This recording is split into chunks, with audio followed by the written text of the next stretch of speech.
A headless software architecture decouples the front end, or the head, from the back end. This separation allows developers to manage the UI layer independently of the backend logic and data management. Hydrogen is Shopify's open-source headless framework for building custom storefronts.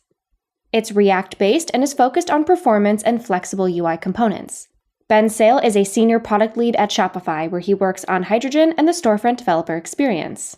He joins the show to talk about his engineering background, the motivation for creating Hydrogen versus the liquid templating language, and much more. This episode is hosted by Josh Goldberg, an independent full-time open-source developer. Josh works on projects in the TypeScript ecosystem, most notably TypeScript ESLint, the tooling that enables ESLint and Prettier to run on TypeScript code. Josh is also the author of the O'Reilly Learning TypeScript book, a Microsoft MVP for developer technologies, and a live code streamer on Twitch. Find Josh on Blue Sky, Mastodon, Twitter, Twitch, YouTube, and .com as Joshua K. Goldberg.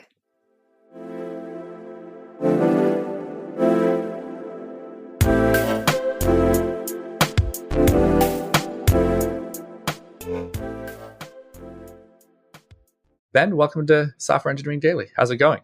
Hey, Josh. Great to be here. Thanks so much. Oh, thanks for hanging out. You've been doing quite a lot of interesting stuff in and out of Shopify. But before we get into all of that, could you tell us a little bit about who you are and where you came from in tech? Sure. Yeah. So my name's Ben. I am a senior product lead at Shopify. I work on all things to do with the storefront developer experience is the best way to sum it up. The biggest thing I've been working on over the last couple of years has been a framework called Hydrogen, which is a way to build storefronts with React. And how I got into tech, if I go all the way back, I come from a very technical place in the world. I grew up in Waterloo. I went to the #1 math high school in the country. Shout out to WCI. And everybody in my computer science class was the kids of people who worked at BlackBerry. And so got a lot of exposure there and just always was fascinated with technology. But honestly, I was somewhat off-put thinking I was bad at it compared to everybody else. And then they all went to start huge companies. So I ended up in design and worked in Toronto for a number of years. And then I moved down to New York and worked at a startup there. And then things didn't turn out with that company. And at that time, I ended up starting a new company and skip about a decade. And now I'm here at Shopify and back into the tech world. That company was in apparel. So yeah, sort of there and back again. And yeah, now doing all things here. That's a lot of work in and around dev and storefront tooling. Is there anything in particular that brings you to managing or supporting storefronts? Yeah, so I think actually it started really when I was in design. It didn't matter if I made my designs pixel perfect. At the time I was using Photoshop, but something always got lost in translation when I sent it to developers. And so at some point I figured I'd just learn CSS and do it myself. And the more that I got into it, the more I learned. And, initially when I was building websites, I used these like different visual CMSs. They were super easy to use, but they generate this garbage code. And I just never liked that. And so actually when I was working at that startup in New York, I created this side project at the time I just wanted to make a better white t-shirt. And I was working with my then fiance, now wife, on it because she came from a fashion background. And when I got let go of my job, I actually applied for a role at Shopify as a theme designer and didn't get the job. So I figured, okay, I'm going to build this thing as a custom liquid theme. And then I'll reapply and I'll have this like proof point on my portfolio that I can do this job. And yeah, so just never reapplied until 8 years later. But I did the calculation because as of next month, it's been 10 years working on this stuff. And I think I've done a little over 30,000 hours in storefront developer tooling, just thinking about it and obsessing about it as a user and now as a shaper, I guess is the best way to frame it up.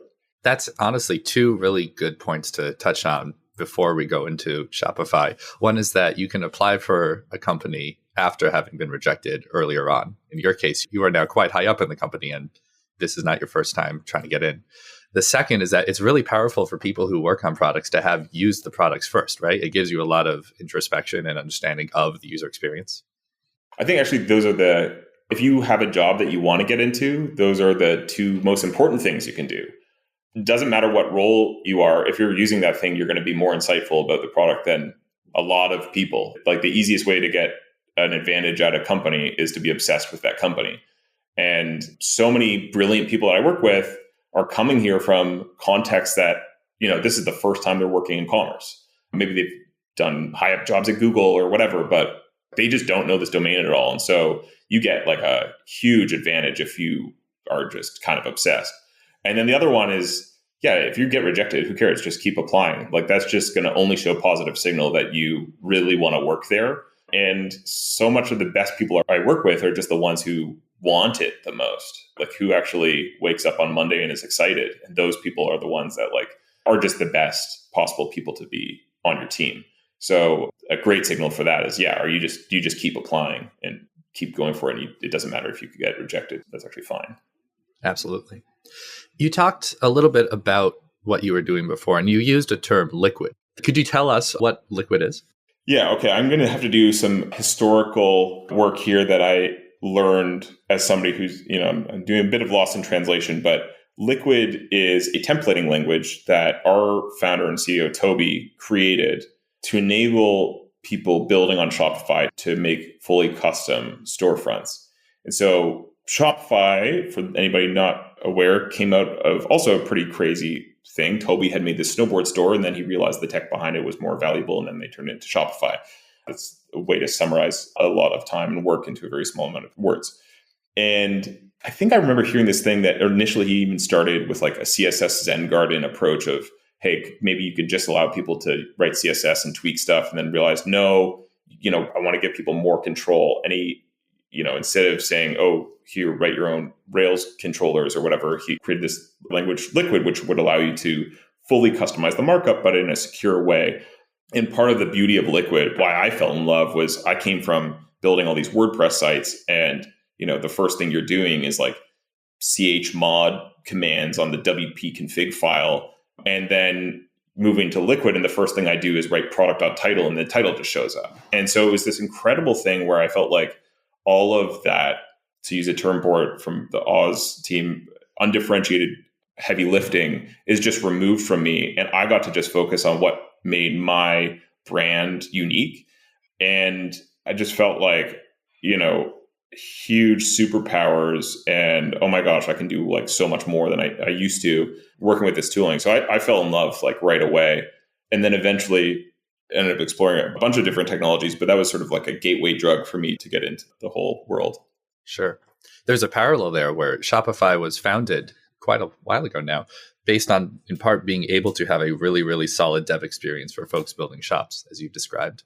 And now fast forward to year 2024, that's still a big differentiator for Shopify. Can you tell us a little bit about what you've been doing or what the company's been doing since to keep being on the forefront in that area? Sure. 20 years is a lot of time to cover, but I think Toby, being an engineer himself, I think really cares about that. And technology is, this is like a crazy thing to even be having to say in 2024, but technology is just like a part of everything now, right? Like, I think when you were starting, probably people would have said, why is Liquid even necessary? Like, just, eBay, like, how are you different from eBay? How are you different from any of these other companies? But so many of the, there's merchants like Allbirds that started on our platform and have scaled to become public companies on our platform. That's like not a unique story. And a lot of these awesome companies bring on developers over time. I was a developer myself who started a company as, in my mother-in-law's basement. And I also wanted to code. And the thing with websites is like, when you're starting a company, it's like, how many domains do you own that you don't have companies for? It's like, because you have this idea first, and then you probably make this website, this landing page where there's like a teaser, and then eventually go and build this product. It's probably not the way you should do it. It's just that the way excited people build things, and people really, really love it. This is their home on the internet. There's so few things that you own now, right? You own your email list and you own your website. These are the two things. And so Shopify has always been a company that for the longest time, you probably didn't even know about, even though you were shopping on us. And we've always been trying to lead from behind and like help be supporters of our merchants and not the stars of their show. And so that's something about, I don't know, maybe because I'm Canadian, but something about that I've always loved too. And I think I'm on a bit of a tangent now and I kind of forgot where I'm going, but that's just always been the key, and giving you more ability to have that home on the internet be exactly how you want it, I think is what a lot of the driving force was for that.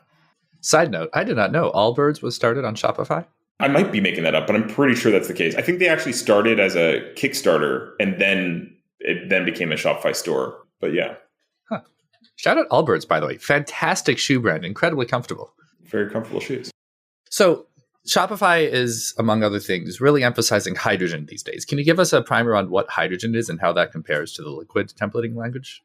Yeah. So hydrogen is one of the ways that we give you with Shopify in order to build storefronts. For a long time, we gave you Liquid. Liquid is still an incredible framework, for lack of better words, to building your store. It's incredibly high leverage, and you can really make beautiful custom sites. I was just talking to a friend about Glossier's. It's an awesome example of a completely custom, every single pixel of that thing has been combed over storefront that's built using the Liquid templating language. Hydrogen is sort of the opposite end of one very specific key tension, which is server control. And so the main differentiator, obviously, besides being React-based versus Liquid-based, is that Hydrogen is a tool set for building what are called headless websites. And headless just means you're grabbing the API from somewhere. And historically has meant you're also hosting it on your own. Though we give you this thing called Oxygen, which is also a runtime hosting platform designed to pair perfectly well with Hydrogen. So you can go and deploy these things. So we actually host it for you or give you that option. And then Hydrogen is a framework for building these things.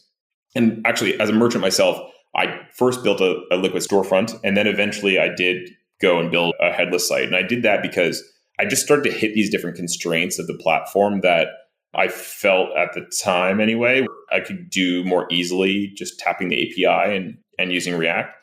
Then I went and tried to do that, and I saw that actually there were, while some great pros, and I love React, there were also a ton of cons. Like on Liquid, you type product.price bar money, and you get the product price in a money format contextualized to the buyer that's seeing your site, in any currency around the world, and dynamically at the right time with right discounts applied, all this sort of stuff.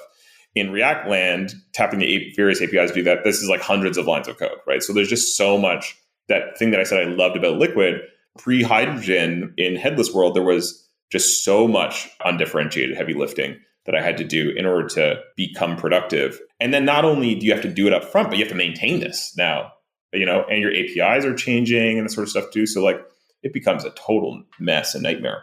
And so a huge part of Hydrogen was really an answer to that, and trying to, my core aim was like the easiest roadmap when I first started was, well, I know Liquid really, really well. Here's everything that Hydrogen currently can't do out of the box. Let's go close all those gaps.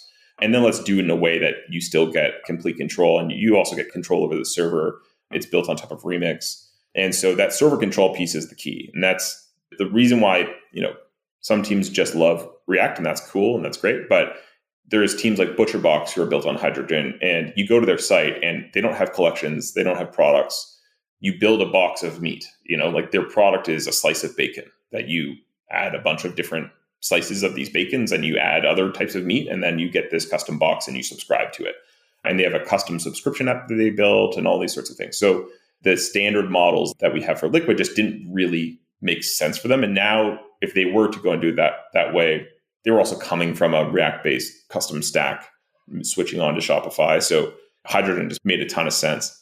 And then enabled to just do that so much faster than if they were to just roll their own for everything.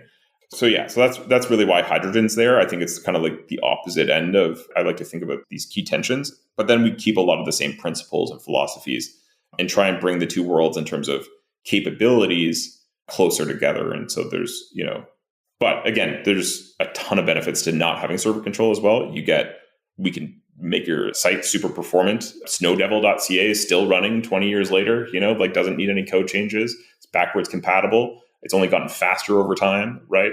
As I said, you only have to do product.price and you get all this stuff. You don't have to worry about fetches and authentication and data orchestration and, any of that sort of stuff. So yeah, I'm sort of rambling now, but that's sort of the key differences between the two. Sure. Another aside, snowdevil.ca, interesting site. This is a Shopify demo store that has not broken in the past 20 years. This was what Toby's store originally was. This was before there was a Shopify, there was Snowdevil. And so Snowdevil started as, actually Toby moved to Canada to be with his now wife, Fiona. He couldn't get a job because visas wouldn't allow, but you could start a company.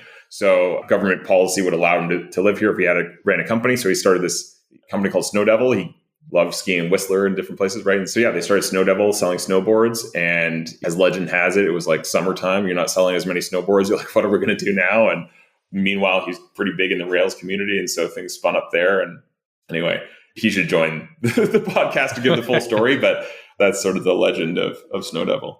The legend of Snowdevil. I also really like how you phrased 30 seconds ago. There are those two, I'm going to say, blended different motivations here. One is giving people pixel perfect control, but then there's also making it so you don't need to specify pixel perfect control to have a working site. For example, you alluded to earlier how you would have designs in Photoshop, and then there's always something lost when coming to the web. Do you think that long-term folks are going to continue to have those two different motivations as they keep trying to build on Hydrogen? I don't know. I think some people don't care and some people do care. For me, as somebody building it, and even as somebody who was using it on the outside, it probably didn't change anything, but it changed my pride when I was building with Liquid, that I knew that the code that I was shipping, I wrote and I was proud of. And even now, I use GPT and stuff to like write a lot of code, but I'm still shaping it. And I think it's just like woodworking, like you just care what kind of joints are used. It's more of a pride in the craft. So as long as you can deliver that craft without compromising on the value that people are hiring or firing your product to do, then why not do it? So I think we will get into more and more declarative interfaces as we go, right? There's going to be a lot more of that sort of thing, but certainly anything I want to put my hands on, I want to make sure that I'm super proud of everything down to the bolts, and that if anything was generated, it's generated in a way that I would do it myself. I want to ask you a few technical points of interest, because it is fascinating to watch a company build such an agnostic or generalist stack while still keeping to the principles of quality code, the woodworker craftsmanship angle. How do you integrate with other tools that power folks like you and me, developers, would use, like say CI/CD systems? Sure. Yeah. We have a product principle here overall, which is make the important easy and everything else possible. And I think that applies especially true to Hydrogen. It applies to everything, but certainly in our world, the reason people are going headless in the first place and giving up on a ton of value that Liquid gives them is because there's some sort of constraint in their business that they have to, make a pretty big investment in order to accommodate for, or at least believe they need to. And so fundamental up front was anything that we make with Hydrogen, like the developer has full control over everything. We are there to help accelerate them, but we are not there to put hindrances on them. There were some things that were coupled to GitHub in the early days, but now are decoupled, and you can use whatever CI/CD you want, whatever version control system you want. And then we just go deeper on certain platforms. Like we do know most of our users most of the time are using GitHub. And so we have a one-click integration with GitHub that sets up CI/CD for you automatically and has all this sort of nice stuff built in. And that's true for a number of different areas. So we're very careful when we put abstractions on things. We did some work early on where we made things really simple, and then we'd get folks like ButcherBox, who I mentioned, that would have all these different edge cases that would then kind of clutter up the API design. And so by trying to make accommodations for, and so we took another go at a lot of those things, and have learned to be cautious and want to still strive towards making things as simple as possible and productive as possible without boxing you into anything. So yeah, you own the code. It's all open source, right? We keep all of our discussion out in the public and have our community members weighing in on our tickets and PRs and discussions and all that. And so we post RFCs for any new feature that we do so we can involve people really tightly. I talk to people building on our platform every week to keep that in there. And then we run our own stores on it too. Like Hydrogen is actually what powers Editions, which is our biannual marketing event that summarizes everything that's been up for the platform. And that's actually behind the scenes. While it's not a store itself, it's a marketing site. It's actually modeled as a storefront and uses all of our tools. I run a side business on Hydrogen as well, where I get to dog food everything that we're doing and get feedback. And so those feedback loops are really vitally important while keeping some of those core principles in mind up front, just on, hey, why did we do this in the first place and who's it for? And let's not compromise that, because we're not trying to be the one tool either. Like, the awesome part about Hydrogen is it gets to lean into what it's doing because we have Liquid, and Liquid can lean into what it's doing as well. And so there's like these two awesome ways to go and tackle the same thing. So yeah, it's a pretty unique position to be in. Yeah. It's really interesting to see as you go lower down in the stack, things become more generalist, but then they have a little more needs of user configuration. Like Remix is fantastic as a server-side and front-end framework, but it's not customized or it's not particularly specialized for storefronts or marketing sites. It's just a generalist framework. That's right. Yeah. And it's funny, actually, initially when Hydrogen launched, we were our own framework. And actually under the hood, it was the main three components were Vite, RSC, and React Router. And we ended up at one point doing our own router for different reasons. Then we pivoted onto Remix.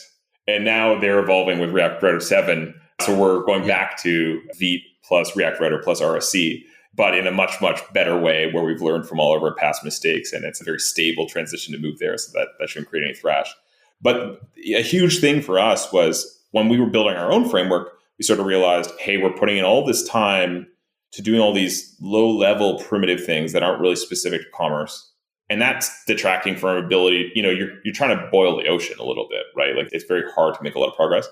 But then if we were to go build on like a different framework, you are aligned until you're not. And then once they want to do something that you don't want to do, well, now, and how many, what roadmap stuff can we share with them? Like, how much internal context can we share? And so then when we got the Remix team to come and join Shopify and be on board, that was really this opportunity to say, let's solve for some of these challenges we've had. We were super, super early in React Server Component world, and things were really not stable there at the time. And so we knew we wanted to have that technology bake for a while before we could really move forward with it. And Remix had a lot of this solved for a lot of the same outcomes that we wanted, but in a much more stable API. So we really loved their philosophy, loved how they used the platform, really embraced the web. Overall, a very small API surface area relative to what you can build with them. But by joining them, we could say, hey, let's align everybody so that they can get all the context from all of Shopify, not just Hydrogen, but you can build apps on Remix, right? We build all of our internal apps and stuff are now built using Remix. So you have the full context of the full company going into refining this framework. And now our teams can build these sort of meta frameworks on top of them that can really make them more purpose-built tools. And we can do it in a way that aligns with the philosophy as well. Like a huge thing when we were first shaping this building on top of Remix, Toby made this analogy of, Rubyists versus Rails evangelists, and it being two quite separate camps, even though it's both Ruby, right? And we wanted to make sure that what we were doing with Remix really complemented their philosophy. And if you built a Remix app anywhere, you could just add Hydrogen on top of it and just immediately get Shopify functionality onto your site. And so all of the Remix docs need to be true when you use Hydrogen. All the tools that work with Remix need to work with us. Obviously we have Oxygen, which is a runtime that's used as workers, so you can't use any node package necessarily, but you can also host Hydrogen wherever you want. So that was a very, very, I think a pretty massive unlock for us, and what enables us to really do a lot moving forward. And as somebody building a product too, that, huge businesses are building on top of, one of the key things too is they want to feel in control, right? Like these are massive companies that are making big bets, power their technology, and they don't want to necessarily say, hey, let's use some sort of stack that's only possible on one specific vendor. You can use Remix with whatever you want. If you want to, I don't know why you'd want to leave Shopify, but if you wanted to and go somewhere else, you can bring your Remix app with you. There's nothing Remix specific to Shopify about Remix. It's just that we can align with them super, super well and make sure that like everything is possible. We get that really, really tight. I just keep saying align, but alignment all the way through the stack. And so that what makes it feel, again, to use the woodworking analogy, really dovetailed and fit nicely. It is really a shame that corporate shenanigans have ruined so many great phrases or great words. Like alignment really is a powerful concept in framework design that you're very much using. Yeah, whatever. I'll lean into the jargon. That's fine. I like it. It's still a good word. They won't steal it from me. Another reference here I want to pull in. There's a great Mark Twain quote. I didn't have time to write a short letter, so I wrote a long one instead. You've had so much company investment and work and engineering thought go into making these frameworks as small and composable and jam-packed as possible. Do you feel that over time, although things are getting smaller in size, such as, the foundation you're building on Remix, they're getting more and more composable and higher quality?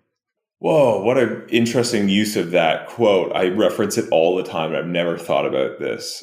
Yeah, I think so. There is so much about Shopify that's continuing down that line. We have things like functions, and I'm going to get outside of my areas that I don't know enough about, but functions allows you to, not only have some composable microservice part of the cart, like it's not for that. There's lots of companies that can do that. But now you have a network request, adding latency to your whole business. Functions allow you to have that composability and change how our business logic works, but run the code, in WebAssembly right next to our servers. So it all happens like in real time with virtually zero latency. And so that's like a massive, massive unlock. We have meta objects and meta fields, which are words for custom data, so that you can put any sort of shape of data, regardless of how your business is modeled. We can fit that shape of data into our platform, and you can relate commerce objects to it. So you can say this product has these fields on it and they relate to these other objects, which relate to, whatever. And you can do that while syncing with, CMS platforms like Sanity. So Sanity's CMS can actually sync its data into meta objects, and then you can query all that stuff through our one storefront API. So you don't even need to have like a mesh API or backend for front end or any of that sort of stuff. It's all just unified. And I think all that DNA in terms of really obsessing over the craft and trying to achieve these outcomes while not only not compromising on performance and code quality, but actually doing it in a way that improves it over what we had before, just comes from really like Toby and that's his obsession over craft. And, I always think he's just like, you can only be this long in as a founder of a massive company if you are just obsessed with the domain itself. Like that can be the only thing driving you. And so, yeah, certainly I think the analogy I thought about a lot before joining Shopify, which is that Shopify is kind of like this Connect 4 board where commerce is just a massive domain. And each level of complexity of business is like a row on this Connect 4 board. And each column is like a different thing, whether it's shipping or payments or logistics or modeling your products, hosting your platform, whatever. And to run your business on the platform, we have to fill up all the columns and all the rows, to your level of complexity, because we can't miss a beat. We can make it more composable. We can have the APIs that link into these different systems, and that's one great way to do it. And if you want to do it all in one, you have to build it all into the platform. And so I think finding that right mix is pretty interesting. And I think that's one of the things that Shopify does really uniquely well, where other folks either try and become a monolith or everything's a microservice. You really lose a lot when you have to make that distinction. And so we have a different approach that I think allows for sort of the best of both worlds there. And you can have infinite flexibility and customization without the downsides of, I don't know, anybody who's had to work with like a web of microservices can just know, like, if you want to pull one thing, like you're pulling a million things. So yeah, there's a lot of really interesting things there. And this just goes so beyond my depth technically. And that's why I'm a PM and not an engineer, but it's a very cool place to be and a cool moment in time to be seeing this stuff really come to maturity and also be able to look into the past when I wasn't at Shopify and see, oh, okay, how did the nascency of these things begin and where do they evolve to, and what does that tell us about the future? So you alluded to these as DNA, or the traits that work well together. And I quite like that analogy, that a lot of these advances are in response to a threat or a response to a difficulty. Setting up, going from, I have the desire to make a store to a URL. That was a hard experience, and now it's much easier with, say, the Hydrogen Headless stack. Is there any particular next threat or difficulty or challenge that you think you'd be interested in challenging or taking on as a team? Yeah. I mean, these things continuously evolve, and it's very hard to say anything too long-term, but maybe I'll put it this way. So Hydrogen is 2 years old. Now, we are evolving super quickly. We have tons of folks on the platform. They're, just the scale that you can get into at these types of companies is crazy. And so we have a huge responsibility to make sure that everything's really stable. But we also have this incredible ability to co-build with them. And I said, we're open source. And so we get a lot of insight from them. But we keep our roadmap fairly tight just because things do change so quickly on the web and just technology overall. But there are 4 main goals that we continue to push on forever. And really one, this is Shopify storefronts is the fastest platform in the world. That's for running your storefront. That's true on Liquid. There's this website called ismyhostfastyet.com. You can check it out, and Shopify is number 1, and we have been for a long time. But there's a lot we can do better, right? We can have better documentation, better educational material to help you write faster code. We can have smarter defaults. We can have better tooling so that you can find optimizations in your performance. And then the second is better, having the best developer tools to allow you to get more done with less. And Liquid was why I fell in love with the web, really. And Hydrogen, we're trying to, really do as good of a job as I can possibly do to provide an alternative to Liquid when that makes sense for folks. But I'll ultimately want both of those to be incredible developer experiences. So we'll continue to invest there. And then the third, as you mentioned, is infinitely flexible is key for both stacks, right? We want not only for those to be flexible, but also to have the ability to act on that flexibility easily. And so that also means having a really large partner ecosystem with first-class integrations. And so, a lot there, but to recap, that's performance, productivity, flexibility, and integrations. And those are a continued source of places to draw from in terms of how should we be shaping the platform, and where along those axes are we excelling, or do we have opportunity to push things further?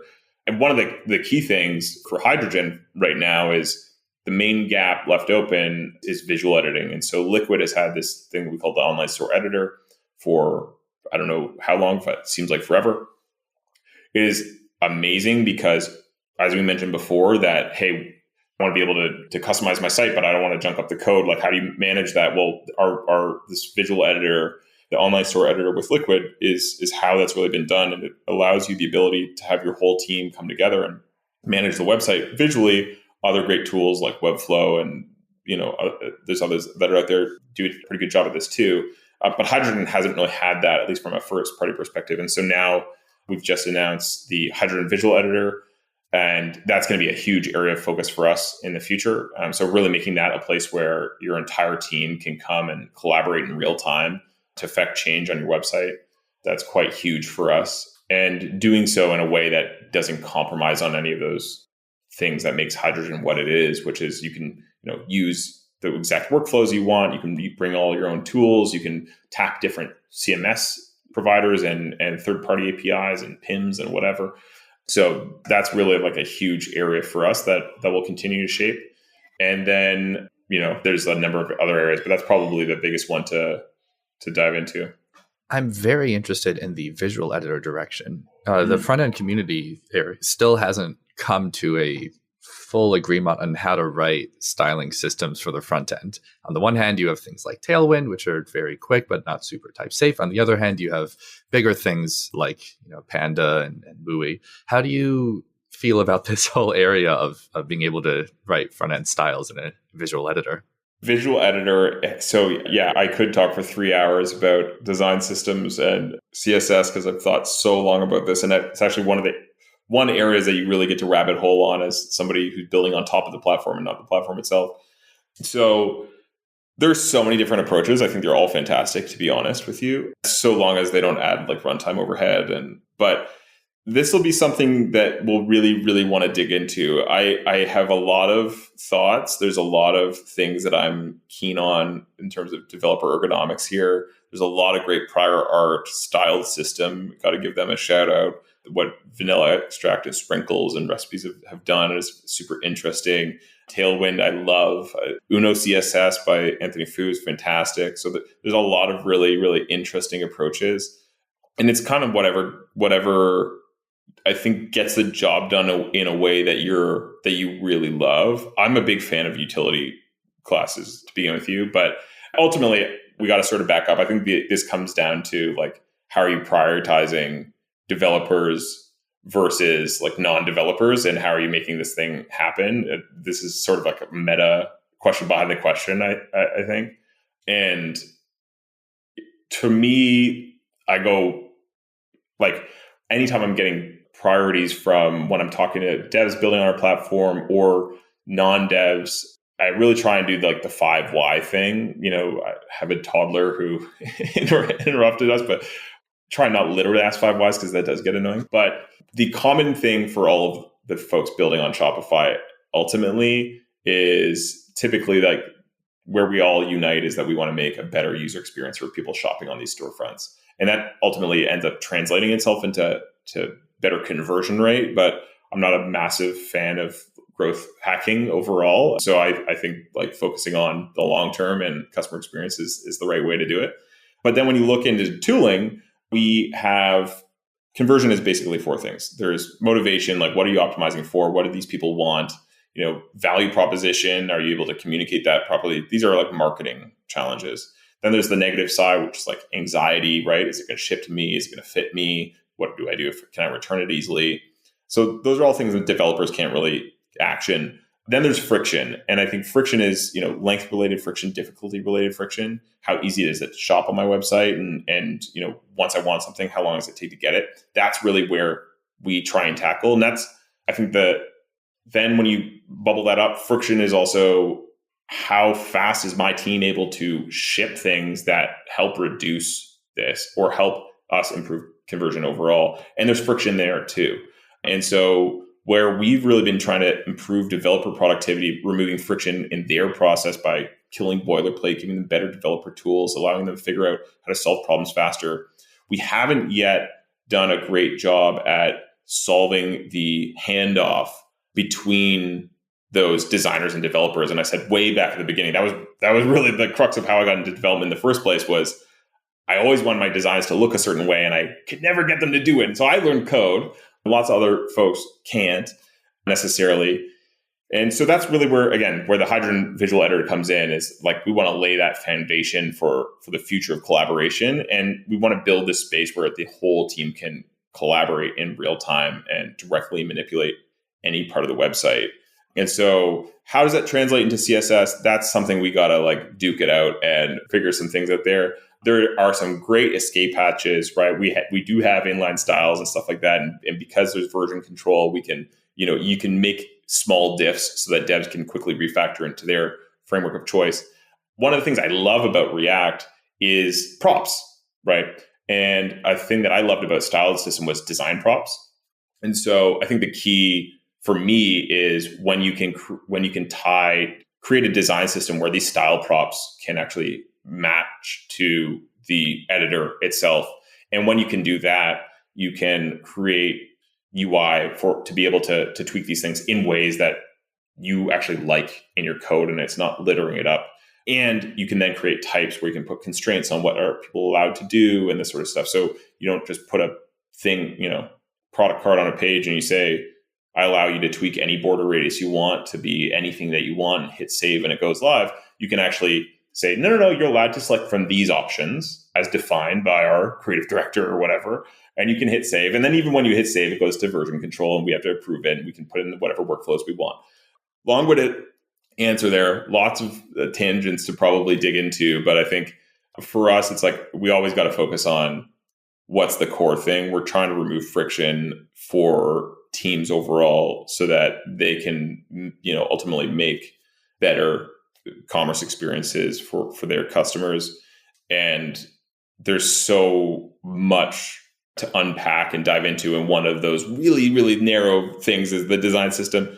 It is a big meta web of problems related to solving team collaboration in a way that ultimately you ship code that you're super proud of and that you would write yourself, right? To do a callback way to the beginning. But there is a beautiful callback here, a kind of nice circle in your life where you started off, as you said, with the design developer handoff. And now you're again starting to look at, among other things, the design developer handoff. Oh, I guess I just got bit by this bug and I just can't shake it. Now it's the only thing that I care about my entire, what am I going to do once this problem gets solved? That's what I'm really having an existential crisis about. It's like, I'm determined we're going to be the ones to solve this problem. And once we solve this problem, I'm going to have talk with my therapist or something to figure out what the heck's next. Because maybe there's no end game and it's just like endless tinkering in design system land. And that would be totally fine by me, but it's a fun space to play. In our last few minutes together, I want to talk a little bit about things that are still fun, but not quite in the space. Before then, are there any other points you wanted to bring up on Hydrogen or Shopify or other technical areas? Too many. I think there's too many things. So I can't even go down that road. But we're just huge fans of the web platform. No matter how you want to build, we want to give you the best tools to do that. So you can ultimately do the best work of your life and create incredible commerce experiences. And we're just having a lot of fun. So, I mean, if folks are thinking about joining Shopify or building on Shopify or building for Shopify, it's a really, really, really fun future ahead. And there's so many different great avenues to go down. So that's my spiel, my plug. What are you thinking about? Well, Ben, I wanted to ask you, if you were a Mario Kart character and cart combination, which one would you be and why? Okay, well, here's the thing. So I'm obsessed with Mario Kart. My Mario Kart character is Dry Bowser. I sadly forget which motorcycle I choose because it's always locked in. But I remember it's Cyber Slick wheels because I don't know why. But which one would I be? Well, I think I do reflect my city choice. I live in Toronto, and I have this analogy for cities, which is I kind of think of every city as a different Mario Kart character, and Toronto to me is Mario. I never choose Mario because Mario is just sevens across the board. So for an individual race, it's not who I want to pick. But when you're living in Toronto, it's I really love the well-roundedness of sevens for a place to live.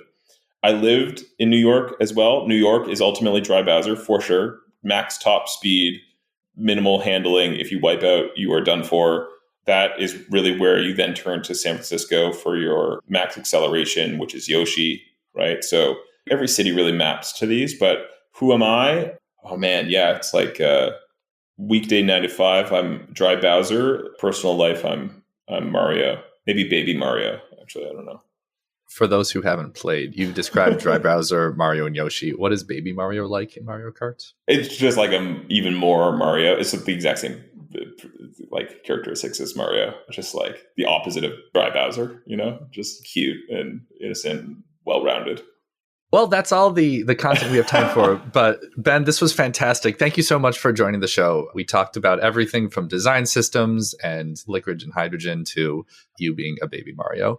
If folks wanted to learn more about you and or hydrogen on the internet, would there be anywhere in particular you'd want them to go? Sure. I'm at Benjamin Sehl on X, Sehl, and you can check out hydrogen.shopify.dev to learn more about hydrogen. Go check out our GitHub. You can use NPX Shopify Hydrogen init. I think we'll finally be working to create a new project and start playing with it. Yeah, send me your feedback. I'm keen to get some hot takes. You're asking for hot takes on the internet. You're a brave person, and it's been an absolute pleasure to know you. Yeah, come at me. For Software Engineering Daily, this is Josh Goldberg. Have a great day, everyone. Cheers.